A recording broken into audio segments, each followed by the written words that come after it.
At my son's birthday, I found his cake in the bin. My sister snorted, he didn't earn it anyway. I grabbed my kid and walked out. The next morning, Mom phoned sobbing, please call the venue before they cancel your sister's wedding. That day, my son's 6th birthday, I watched my world shatter, literally. Not with a crash, but a sickening thud that echoed what my sister had just done.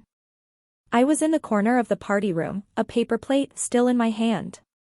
The air buzzed with kid laughter, balloons bobbed, and the sweet smell of frosting should have filled the space. All I wanted was for my son to have the perfect dinosaur cake he'd been dreaming of for weeks. But as I walked toward the dessert table, my heart stopped. The cake was gone. At first, I thought maybe someone had moved it to slice. Then, a punch to the gut, I saw it in the trash, face down, smashed. And there she was, my sister, Olivia, leaning against the counter like she owned the place, scrolling her phone with that smug, half-smile she reserves for moments she knows will sting. I tried to keep my voice steady, but my heart was hammering. Olivia, what happened? She didn't even look up. Just a shrug and a chilling, he didn't deserve it anyway. Like it was a joke. Like ruining my son's special day was some kind of twisted lesson. My stomach twisted with anger and disbelief. My little boy was playing happily in the corner, completely oblivious that his moment had just been trashed. I wanted to scream, but the words caught in my throat. I just stared at Olivia. Did you do this? I asked, slower this time, trying to grasp the reality of it. She finally looked up, rolled her eyes, and said, relax, Ethan. It's just cake. But it wasn't just cake. It was the sparkle in his eyes when he talked about it. It was the hours I'd spent setting up decorations because no one else in the family offered to help. It was every little jab Olivia had thrown at me all day, comments about going overboard, or, it's not that deep, he's just a kid. And now, this. My muscles tensed, every fiber of me screaming. I couldn't make a scene with kids running around. So, I walked over to my son, told him we were leaving, and packed up the few party favors left. I texted the other parents some lame excuse about him not feeling well and got us out of there before Olivia could say another word. The drive home was quiet. My son clutched the dinosaur figurine from the cake topper, asking why everyone went home early. I promised him we'd have our own party, just the two of us, with a brand new cake. He smiled, and that smile somehow made me feel both relieved and even angrier. Relieved he was okay, but furious he ever had to be. That night, long after he was asleep, I sat in the living room, staring at my phone. I waited for Eleanor, Arthur, anyone, to call and ask what happened. No one did. The next morning, it finally rang. It was Eleanor. But she didn't ask about my son. No apology. No acknowledgement of yesterday. Her voice was shaky, not with guilt, but with panic. Ethan, she said, I need you to talk to the venue before they cancel Olivia's wedding. I just sat there, stunned, the phone pressed to my ear. She was calling me about Olivia's wedding. Less than 24 hours after my son's birthday had been ruined. I asked her if she was seriously not going to say anything about yesterday. She paused, then, look, I know Olivia can be harsh sometimes, but this is her big day, and we can't have any drama with the venue. Something inside me just snapped. It wasn't just yesterday. It was every holiday where Olivia's preferences came first.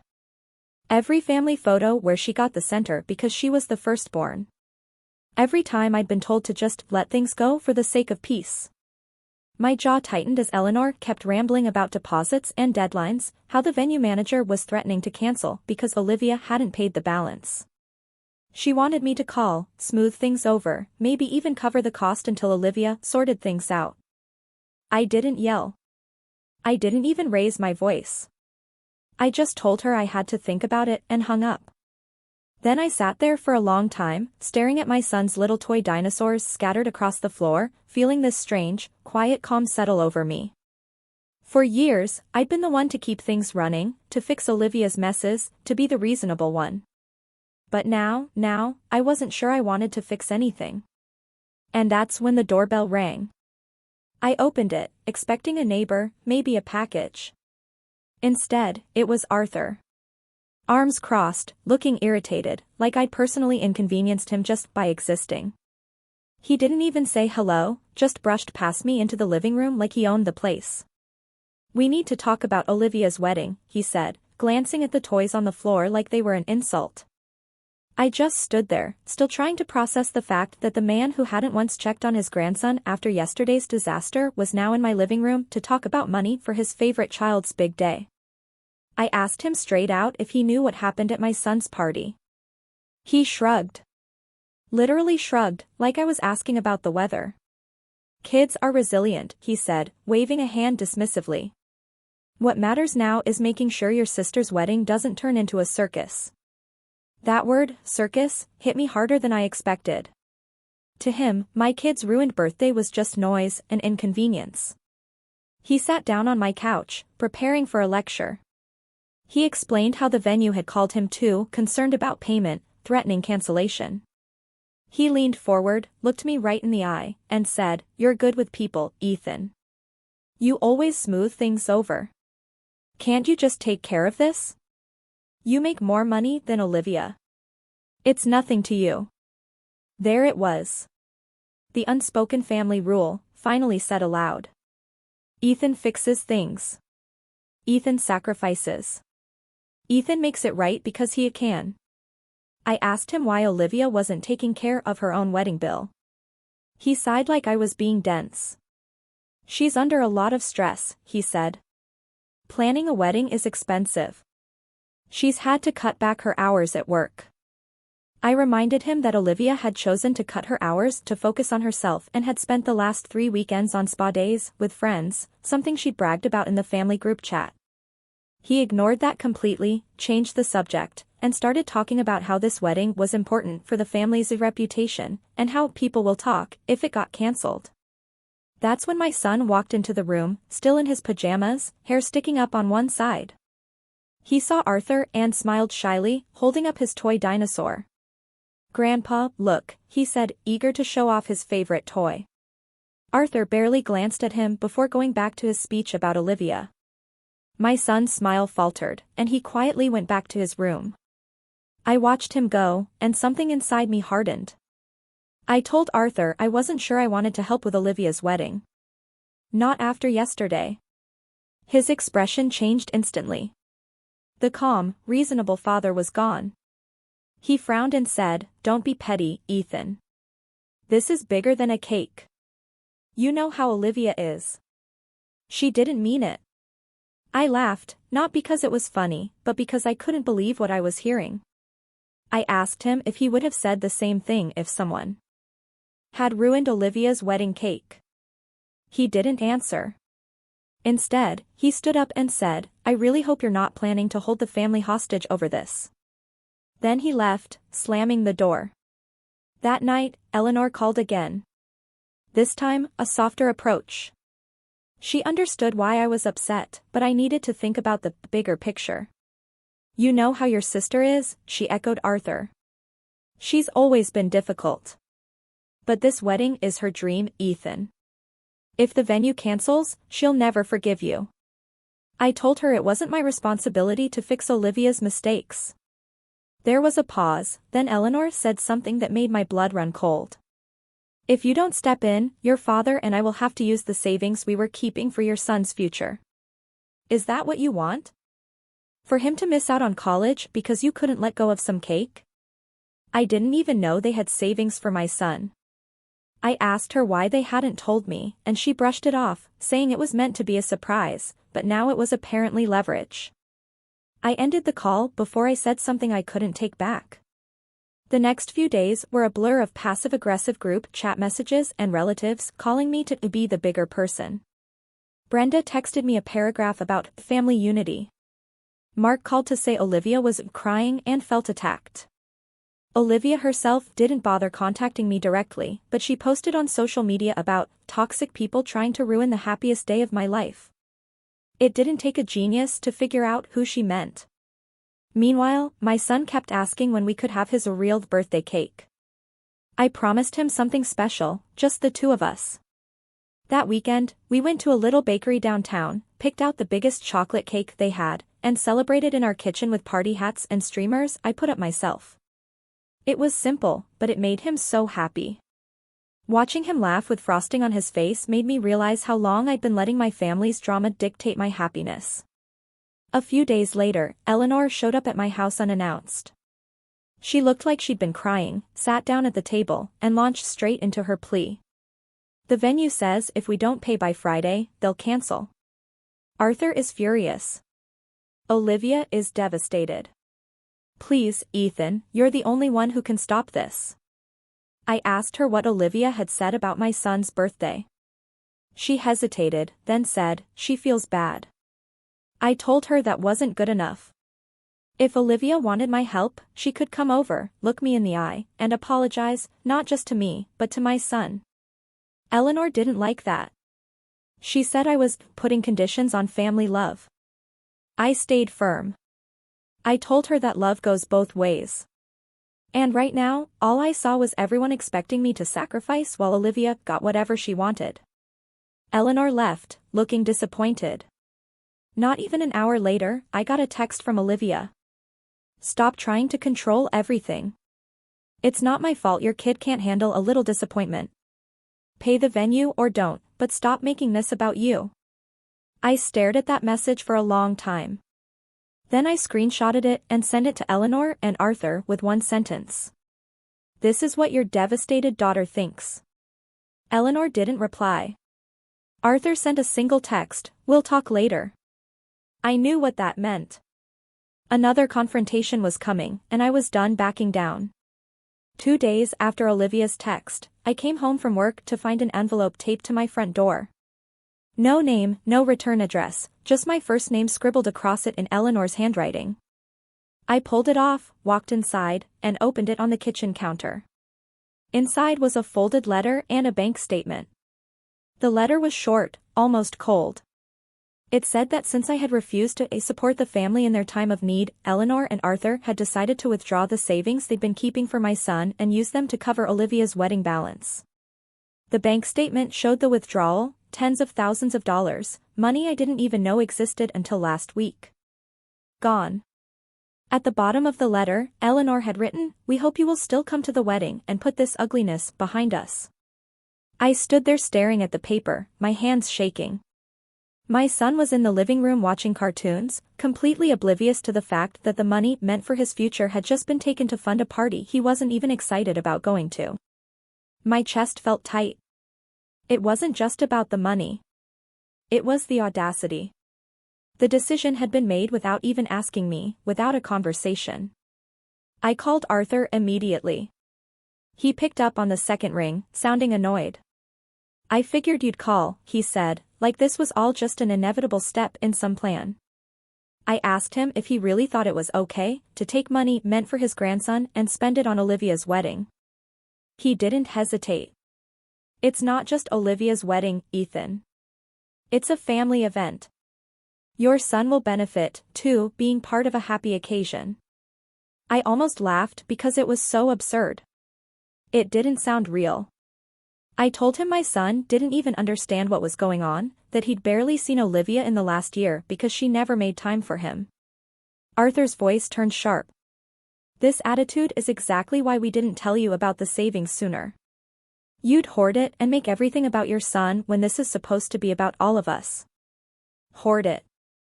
That word burned. This wasn't hoarding.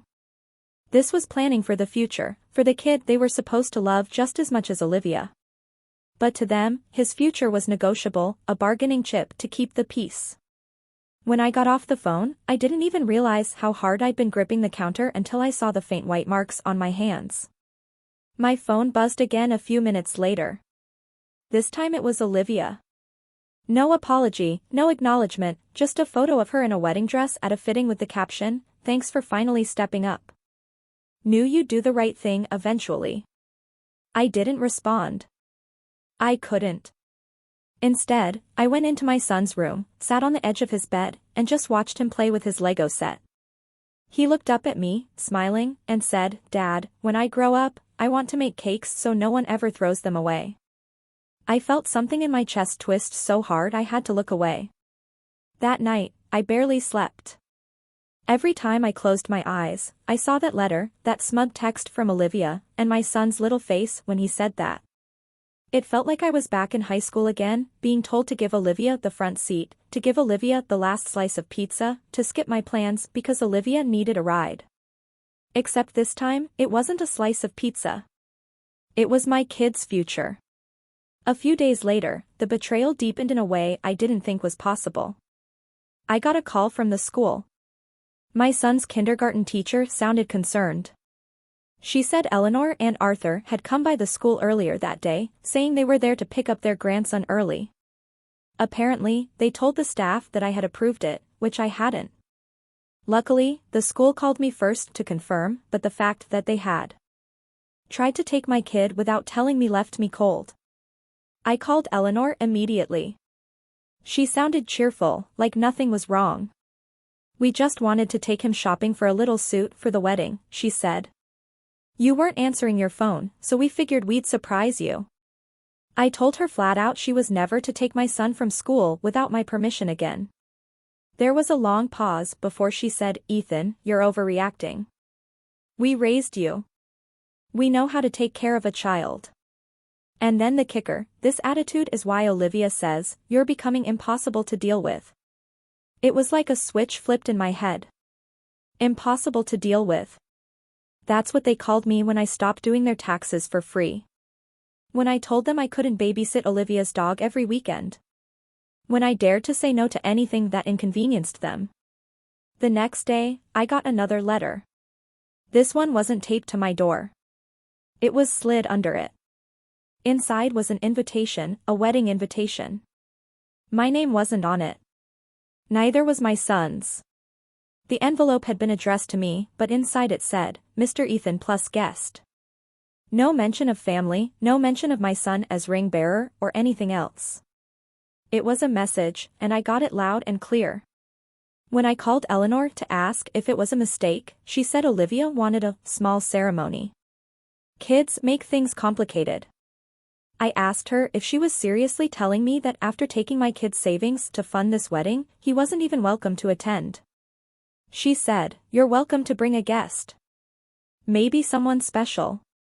It's time you moved on and focused on your own life instead of being so wrapped up in your child." I hung up before I said something that would scorch the earth. I just sat in my quiet house for a long time, staring at that invitation on the table. It felt like my whole life had been leading to this one boiling point. Every slight, every little favor I'd done. Every time I'd bitten my tongue for the sake of peace. This was the line.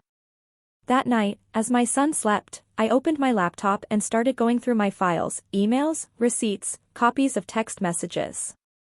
For years, I'd kept records because I was the one who handled family logistics, vacations, payments, even Olivia's rent once when she'd been between jobs. It was all there. Every time I'd bailed her out. Every time I'd quietly paid for something so she wouldn't face consequences. I sat there until 2 in the morning, piecing it all together like a puzzle. My anger cooling into something sharper, something more deliberate. By the time the sun came up, I knew one thing for sure. They might have taken my son's savings, but they weren't going to take my dignity. Not this time. And that's when Olivia herself showed up at my door. She didn't knock. She just stood there on my porch like she'd been waiting for me to open the door. Arms crossed, wearing that same smug half-smile I'd seen at my son's party. I thought about not letting her in, but before I could decide, she said, "Can we talk?" Her tone was casual, like we were discussing what to have for lunch instead of the fact that she just gutted my trust and used my kid's future savings as her wedding fund. I stepped aside without saying a word, and she walked in, glancing around my house like she was checking for dust. She sat down at the kitchen table without being asked, leaned back in the chair, and started scrolling her phone like she wasn't in the middle of detonating what was left of our relationship. "So," she said, finally, "I hear you're mad." Mad? That word sounded so small compared to what I was feeling. I sat across from her and asked if she had any idea what she'd done, to me, to my son. She looked at me like I was being dramatic and said, "Ethan, you're acting like they stole from you. Eleanor and Arthur were just reallocating family resources. And honestly, you should be glad it's going to something meaningful. You can always make more money for your kids' college, but my wedding only happens once." I stared at her, wondering if she really believed what she was saying or if she just enjoyed twisting the knife. She kept talking, explaining how stressful wedding planning had been, how expensive everything was, how she had to cut work hours because she needed to be present for fittings and tastings. The more she talked, the more I realized she didn't see me as her brother. She saw me as a resource, a tool to be used to smooth out the bumps in her life. When I didn't say anything, she put her phone down and said, "Look, I get that you're hurt, but this isn't just about you. The family needs you to step up. You've always been the responsible one. It's who you are. And let's be honest, Ethan, it's not like you had big plans for that money anyway." That last sentence hit me like a punch. I stood up and told her to leave. She acted surprised, like I was overreacting, but when she saw I wasn't joking, she rolled her eyes and muttered, "Fine, just don't ruin the wedding with your mood." Then she walked out, slamming the door so hard the frame rattled. After she left, I sat at the table for what felt like hours, staring at the empty chair. It was quiet. Too quiet. And that's when it really hit me. I wasn't just angry anymore. I was empty, tired, done. That night, I didn't eat dinner. I didn't sleep. I just sat on the couch while my son slept, staring at nothing. The next day at work, my boss asked if I was okay, because I guess I looked as bad as I felt. I lied and said I was fine. Then came the family group chat. It started with Eleanor posting a picture of Olivia's engagement photos, followed by a caption, "So proud of our girl, counting down the days." Everyone chimed in with hearts and emojis. No one mentioned me. No one asked if I was coming to the wedding. No one even said my name. It was like I'd been erased from the family overnight. I quietly left the chat. No announcement, no message, just gone. A few hours later, I got a private text from Eleanor. "Why would you do that? You're making this harder than it has to be." I didn't reply. Over the next week, the silence from my side must have made them nervous because the phone calls started ramping up. First, Eleanor, then Arthur, then Brenda, then even Patricia. Each one delivering their own version of the same lecture. Family is everything, Olivia is sensitive, I need to be the bigger person, and so on. Every time I let the calls go to voicemail, I felt a little bit lighter and a little bit lonelier. The real low point came the following weekend. I had promised my son we'd go to the park, but when we got there, I saw Olivia and Eleanor sitting on a bench, sipping coffee. They looked up when they saw us, and Olivia smirked. "Oh, look who finally came out of his cave," she said, loud enough for me to hear. Eleanor didn't say anything, just gave me this look. A look that said I was being ridiculous, that I was the one causing all this tension. My son wanted to play, so I let him go to the swings while I stood off to the side. I could hear Olivia talking to Eleanor about wedding colors, laughing like none of this mattered. Then Olivia called out, "Hey, Ethan, you should smile more. You're going to look miserable in all the wedding photos." I didn't answer. I just took my son's hand, told him we were going to get ice cream instead, and left. That night, I broke down. I sat on the floor of my kitchen after my son went to bed and just let it all out. Years of being second to Olivia. Years of swallowing insults, years of being the family fixer. I cried until I didn't have anything left. And then I just sat there in the dark, staring at the fridge. But somewhere in that quiet, something started to shift. The anger that had been boiling finally cooled, and what was left was clarity. They had taken everything they could from me, money, time, emotional energy. And they still wanted more. They wanted me to show up to that wedding, smile, pretend everything was fine, and let Olivia walk all over me again. I wasn't going to give them that. The next morning, I started taking small steps. I called the bank to open a new account just for me and my son, separate from anything my parents could access. I spoke to my HR department about setting up an education fund through work, so no one could touch his future again. I went through every shared bill and subscription I had with Eleanor and Arthur, phone plans, streaming accounts, even the joint Costco membership. One by one, I removed myself. Each step felt like reclaiming a piece of my life. Eleanor noticed, of course. She called me that evening, furious. "Are you trying to punish us?" she demanded. I stayed calm and told her I was just taking care of my own responsibilities. She accused me of abandoning the family. I didn't argue. I just said, maybe that's what needs to happen. After that, the calls stopped. The silence this time felt different, heavier, but also freeing. One night, I sat down with my son and told him we might not be going to Aunt Olivia's wedding. He thought about it for a moment and said, "That's okay. Can we have cake that day instead?" I smiled for the first time in what felt like weeks and said, "Yeah, buddy. We can have as much cake as you want." And that's when I got the email, an official one from the venue itself. It wasn't addressed to me, but I was CC'd, probably by accident. It was a notice of possible cancellation due to a payment dispute and unprofessional communication from the client. I read it twice, my heart thudding in my chest. Olivia's perfect wedding was about to fall apart. And for the first time since this whole thing started, I felt a flicker of control again. Not revenge, not yet, just control. I closed the laptop slowly, already feeling the beginning of a plan taking shape in the back of my mind. Because if my family thought they'd seen me at my worst, they hadn't seen anything yet. Something changed in me after that email. For weeks, I had been moving through life like a ghost, weighed down by every insult, every passive-aggressive comment, every time they had made me feel like the problem. But now, I had proof that the perfect image they were clinging to, the dream wedding, the family unity they kept throwing in my face, was already crumbling on its own. And for once, I didn't feel powerless. The next morning, I woke up earlier than usual, made pancakes with my son, and actually enjoyed breakfast. Not rushed, not distracted, but present. I think he could tell something was different because he kept grinning at me and saying, "You're not sad today." I wasn't. When I got to work, I threw myself into my projects in a way I hadn't in months. My boss noticed and asked if something good had happened.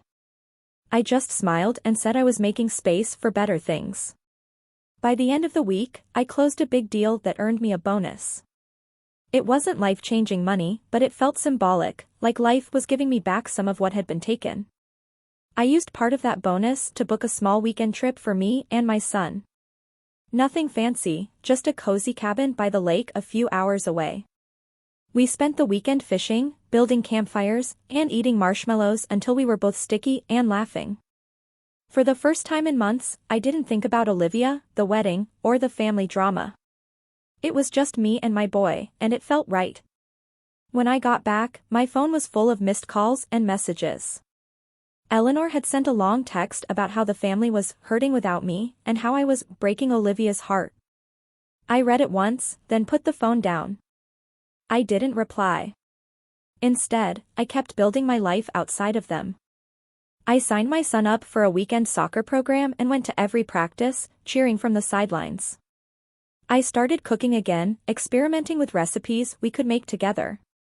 At night, after he went to bed, I worked on a side project I'd been putting off for years, an app I'd always wanted to launch, but never had the time or energy to finish because I was too busy fixing everyone else's problems. As the weeks passed, I felt stronger, calmer, sharper. The constant knot in my stomach started to unwind. Then one day, I got an unexpected email from the venue again. This time, I wasn't just CC'd, it was sent directly to me. The manager said she knew I was related to the couple and asked if I could help mediate because Olivia had been unresponsive and rude during their last interaction. She said the deadline for payment was approaching and hinted that the venue was seriously considering canceling the reservation if things didn't improve. I stared at that email for a long time. This was it. The moment my family had been waiting for me to swoop in and save them. Only this time, I didn't feel the usual pressure to fix everything. Instead, I wrote back politely, thanked her for the update, and said I was not involved in any financial or planning decisions for Olivia's wedding. Then, I closed my laptop, poured myself a glass of water, and went outside to play catch with my son. That night, I got a string of frantic texts from Olivia. Why would you tell them you're not involved?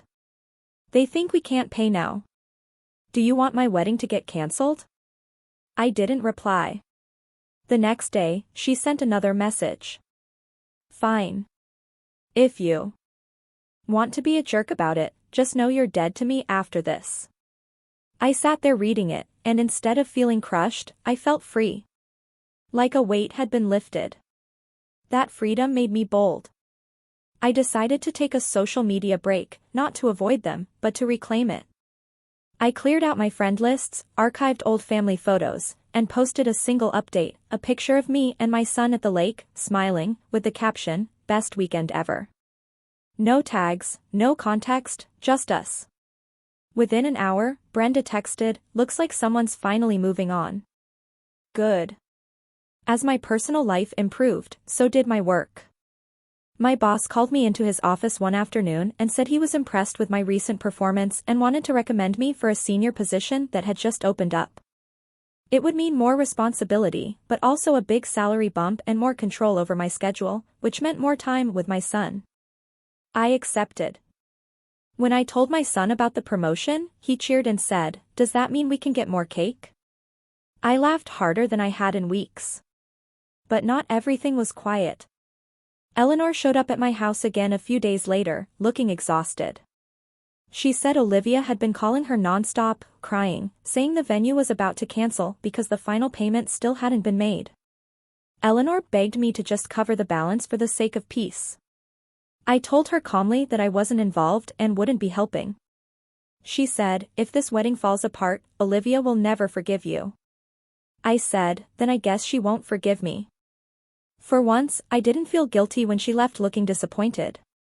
That night, I sat down at my laptop and finished the last piece of my app. After months of work, I finally hit publish. It went live the next morning, and by the end of the week, it had gained traction, more downloads than I expected, some positive reviews, even a feature on a small tech blog. My confidence grew with every notification. For the first time in a long time, I felt like I wasn't just surviving. I was building something for me and my son, something no one could take away. And then came the real turning point. A few days later, the venue manager called me directly. She said Olivia had finally called back, but had yelled at the staff and threatened to take her business elsewhere if they didn't give her more time. The manager said she wanted to know if there was another point of contact for the family because she wasn't sure she could keep dealing with Olivia. I thanked her for letting me know and said I wasn't involved. But this time, I didn't hang up right away. I asked a few polite questions about how the payment process worked, what the deadlines were, what would happen if the balance wasn't paid. The manager explained everything patiently, probably thinking I was trying to help. I took careful notes. By the time I hung up, I knew exactly how much time Olivia had left before the booking was cancelled. That night, I sat in my office after my son went to bed, staring at those notes. For weeks, I had been quietly rebuilding my life step by step. Now, I was in a position to do something more. Not out of spite, not out of anger, but to finally make it clear that I wasn't their safety net anymore. And as I closed my notebook and turned off the light, I realized something. I wasn't just ready to move on. I was ready to take control of the ending. And Olivia had no idea what was coming. The next morning, I woke up with a sense of clarity I hadn't felt in years. It was like the fog that had hung over me since my son's ruined birthday had finally burned away, leaving nothing but sharp focus. I knew what I needed to do, not just to protect myself and my son, but to finally draw a line that couldn't be crossed. My first step was subtle. I called the venue manager back, not to interfere, but to ask a few more detailed questions under the guise of being a concerned family member. I asked about the specific payment deadlines, the cancellation policy, and whether they required anything in writing to release the booking if payment wasn't made. She told me that because of Olivia's behavior, they were already considering terminating the contract. She sounded almost relieved that someone in the family was being polite and professional for once. I thanked her and asked if she would be willing to copy me on all future correspondence regarding the booking, just so there's no miscommunication. She agreed, probably assuming I'd be the mediator. And just like that, I had a direct line to every development, every deadline, every official warning. With that information in hand, I started to prepare. I didn't tell anyone what I knew. Not Eleanor, not Arthur, not even my closest friend. I kept my replies to family messages short and polite, never giving them anything they could twist into a fight. The calmer I was, the more desperate they seemed to become. Olivia sent another text a few days later saying, "You can still fix this before it's too late." I didn't reply. Instead, I began documenting everything. Every message, every email, every call log. I even saved the voicemail Eleanor left where she admitted they had taken my son's college fund for the greater good. It wasn't just about revenge anymore. It was about building a record, proof that I wasn't the villain they were painting me to be. In the meantime, my work promotion came through officially. My new salary hit my account for the first time, and it felt like validation for every long night. With my finances more secure than ever, I opened a dedicated education trust for my son. This time, no one but me had access. The more I strengthened my own position, the more the power dynamic began to shift. At the same time, I started to notice cracks forming in Olivia's carefully curated image. One afternoon, I ran into a mutual acquaintance, a florist I'd worked with on a charity event, who mentioned that Olivia had stopped by her shop looking for last-minute arrangements, but had been rude and demanding. The florist said Olivia had complained loudly that she couldn't find anyone competent to work with her. Apparently, word was starting to get around in the local event planning community that Olivia was difficult to deal with. That was interesting. I didn't spread rumors. I didn't have to. Olivia was digging her own hole, and all I had to do was step back and let it get deeper.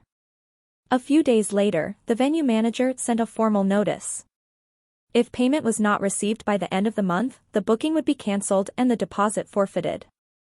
I knew Olivia hadn't made the payment because she'd been too busy complaining about how unfair it was that she had to pay anything at all. This time, I didn't just sit on the information. I printed the notice out and put it in a folder with all my other documentation. I wasn't ready to use it yet, but I wanted to be ready when the time came. Then something unexpected happened. Eleanor called and asked if she could come over alone. Without Arthur. When she arrived, she looked tired, older somehow. She sat down at my table and said, "I don't know what to do with your sister anymore. She's out of control." It was the first time I had heard her say anything even remotely critical of Olivia. She admitted that Olivia had maxed out 2 credit cards paying for things she didn't actually need for the wedding and had started asking Eleanor and Arthur for more money they didn't have. Eleanor looked at me with watery eyes and said, "I think we made a mistake taking your son's savings. We just wanted to make things easier for her, but it's never enough." For a moment, I almost felt sorry for her. Almost. But then I remembered the letter, the threats, the way she had tried to guilt me into paying for Olivia's mess. So, I told her calmly that she had a chance to make things right. She could start by talking to Olivia and making her apologize, not just to me, but to my son, and she could replace the money they had taken, even if it took time. Eleanor nodded slowly, but I could tell she wasn't ready to take that step yet. She said she'd think about it, and left. That night, I received another email from the venue manager. This time, Olivia had missed a scheduled call entirely. The manager was clearly fed up and said this was her final courtesy notice before cancellation. It was like watching a storm roll in from a distance. Knowing exactly when and where it was going to hit, I decided it was time to make my own move. Quietly, carefully, I wrote a short, professional email to the venue, thanking them for keeping me informed and letting them know that if the booking was cancelled, I would be happy to discuss alternative arrangements for a future event. I didn't specify what event, just left the door open. It wasn't a promise. It was a seed. And while that seed was planted, I focused on my own life more than ever. My app started gaining serious traction, enough that a small investor reached out to me about potential funding. I found myself on calls with people who were excited about what I'd built, who respected me for what I could bring to the table. Meanwhile, my son was thriving. His teacher told me he'd become more confident, more engaged in class. At home, he laughed more, asked more questions, seemed lighter somehow. It was like we were both breathing easier now that we weren't constantly under the shadow of my family's drama. And then, just when things were starting to settle into this new rhythm, Olivia showed up again, this time furious. She pounded on my door until I opened it and stormed past me into the house. "The venue says they're going to cancel if I don't pay by Friday," she said, throwing her hands up. "You need to fix this. Call them. Tell them you'll cover it. Do whatever you have to do." I didn't answer right away. I just watched her pace around my kitchen, ranting about how unfair it was that weddings were so expensive, how ridiculous it was that she was expected to pay on time. When she finally stopped to catch her breath, I said very calmly, "I'm not going to fix this for you. Not this time." Her mouth fell open. "You're serious?" "Yes." She glared at me for a long time, then said something that confirmed what I already knew. "If this wedding gets cancelled, it's on you." She stormed out before I could reply, leaving the door open behind her. I closed it slowly, locked it, and stood there in the quiet. This was it. The moment I had been waiting for. The moment when they all made it clear that they weren't going to stop pushing until I pushed back. And for the first time in my life, I was ready, really ready to push back in a way they would never forget. Because now I had the information, the leverage, and the calm, deliberate patience to use it. And when the deadline came, I wouldn't just be a spectator. I would be the one holding the final card. Friday morning came with a strange kind of stillness. I woke up before my alarm, made coffee, and stood by the kitchen window as the sun came up. I could feel it, this quiet, steady anticipation humming under my skin. Today was the deadline, the day everything came due, literally and figuratively. I sat down at my desk and opened my email. Right on schedule, there it was, the final notice from the venue stating that if payment was not received by 5 p.m., the booking would be cancelled and the deposit forfeited. They had CC'd me as I had requested, which meant I had it in writing. I didn't reply right away.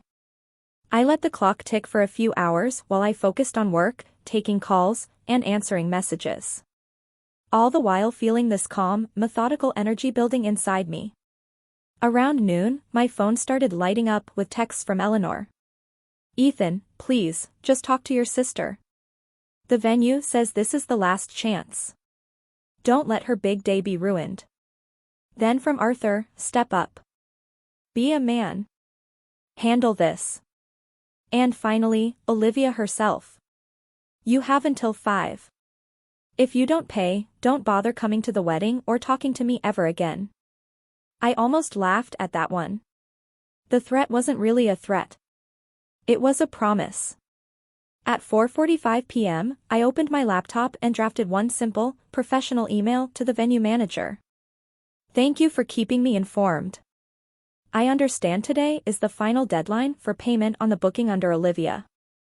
If payment is not received and the contract is terminated, please let me know as soon as possible. I would like to discuss reserving the venue for a future private event on a different date." I sent it, closed my laptop, and went outside to play soccer with my son until the sun dipped below the horizon. When we came back inside, there was a new email waiting for me. "Dear Ethan, as of 5 p.m. today, no payment has been received from Olivia. The booking has been cancelled in accordance with the contract terms, and the deposit has been forfeited. Please let us know if you would like to discuss a reservation for a future date. Best regards, venue manager." I felt this wave of quiet satisfaction wash over me. Not gloating, not petty, just final. That night, I posted a picture on social media of me and my son eating ice cream on the couch with a caption that simply said, "Good day." Within an hour, my phone buzzed with a call from Eleanor. I let it go to voicemail. Then another from Arthur, ignored. Then a barrage of texts from Olivia, each one angrier than the last. "Are you happy now? You ruined my wedding. You're disgusting. You'll regret this." I didn't respond to any of them. Instead, I called the venue the next morning. I spoke to the manager directly and arranged to reserve the same date, but not for a wedding, for a private celebration dinner. I didn't give details, just locked it in and paid the deposit myself. Then I sent one single message to the family group chat. Since the venue was already booked for that day, I figured I'd use it. "You're welcome to come if you can be civil." The chat went silent for almost an hour. Then Brenda replied with a single shocked emoji. Eleanor finally called. This time I answered. She started crying immediately, saying Olivia was inconsolable, that this would destroy her reputation. I stayed calm and told her that this was never about destroying anything. It was about finally showing them that I wasn't their safety net anymore. I reminded her of what she had said about taking my son's college fund for the greater good and asked if she still thought that was fair now that it had come to this. She didn't answer. Instead, she said, "Ethan, you can't really go through with hosting your own event that day. It'll humiliate her." I told her that Olivia's humiliation wasn't my responsibility, just like her wedding wasn't mine to save. And then I hung up. Over the next few days, I finalized my plans. Nothing flashy, just a simple dinner for me, my son, and a few close friends who had been my real support system through this mess. People who actually showed up for us. I arranged for a custom cake to be made, a dinosaur cake, just like the one that had been thrown away at my son's party. When the day finally came, it felt almost surreal. I got texts from a few relatives saying they wouldn't be attending because it wouldn't be appropriate after what happened to Olivia. Fine. The people who mattered were there. We arrived at the venue early, and as soon as my son saw the cake, his eyes lit up. "You got it back," he shouted. "Better than before," I said, handing him the first slice. We spent the evening laughing, eating, and enjoying ourselves in a way I didn't think was possible just a few months ago.